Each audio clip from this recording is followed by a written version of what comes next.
Иргэдийн хамсал дээрээ би Австралийн талаарх мэдээлэл оруулна. За тэгээ бичлэгээ тоглоогоорой.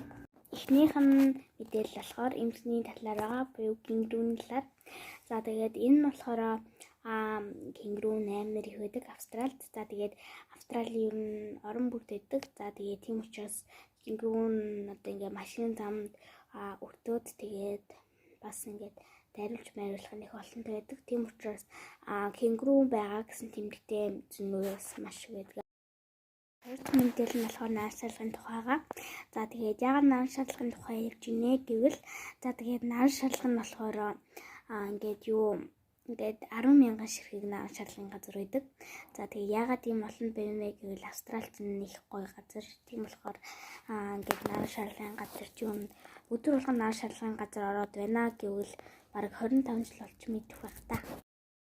Маань буюу 3 дахь мэдээлэл болвол одоо тэдгийн цалин байгаа. За тэгээд тэдгийн цалин нь болохоор хамгийн багадаа 7 хоногт 700 мянга байдаг.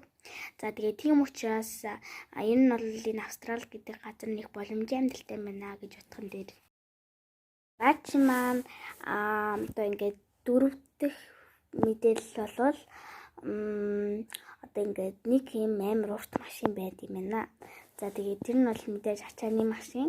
За тэгээд тэр нь яагаад тийм урт вэ гэж хүмүүс гайхацаж байна. За тэр нь яагаад урт вэ гэвэл тэр нь бол 45 жиргэлтэй 100 дуутай амар урт.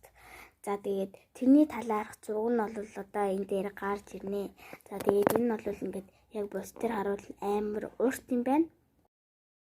Тэгээд энд ирснээр бол ингээд гоё усан сэлгээд эргээр явах гэж байгаа бол 10 дугаар сарын 2-оос нааш бол одоо ингээд усны хамгаалалт байхгүйгээр ерөөс явж болохгүй.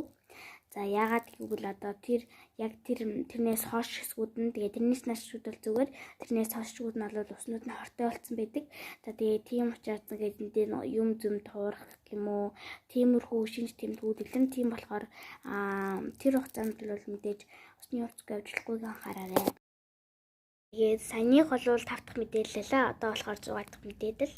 За тэгээд энэ мэдээлэл нь болохоор одоо ингээд сэтийн дуурийн чатар ба ингээд гоё голын ирэн мэргүүдээр алдартай. За тэгээд тэр болохоор дуурийн чатар нь болохоор амар гоё том, яг ингээд гоё шилэн байрлах шиг харагддаг ингээд бүрийн нүсэр том. Ингээд амьдныг харуул амьдэн ч жахад яг ингээд бодтер харуул амар би бараг тэрийг хараад уулгалчих. За миний влогонд дүн тэрийг харсан бичлэг байгаа. За тэгээд тэрнийхэн зургийг одоо гаргачихна. За тэгээд гэхдээ за энэ болохоор шүү дээ ингээд амар алтартай. Тэгээд хамгийн шилдэг тийм цомыг авсан байгаа. Тийм медаль цом өргөмжлөл гэсэн үгтэй. Сидней хот нь болохоор орчлонгийн зүгээр бол баруун доод болонд нь зүүн доод болонд нь байдаг.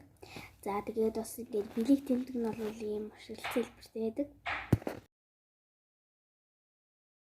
Сидней хотод маань болохоор одоо ингээд жишээлбэл ингээ хөл бөмбөг юм уу эсвэл нэг тийм тоглолт моглоод байлаа гэж үзсэн. За тэгээд тэр тоглолт нь болохоор нийтдээ 3-4 өдөр үргэлжилдэг гэж байна.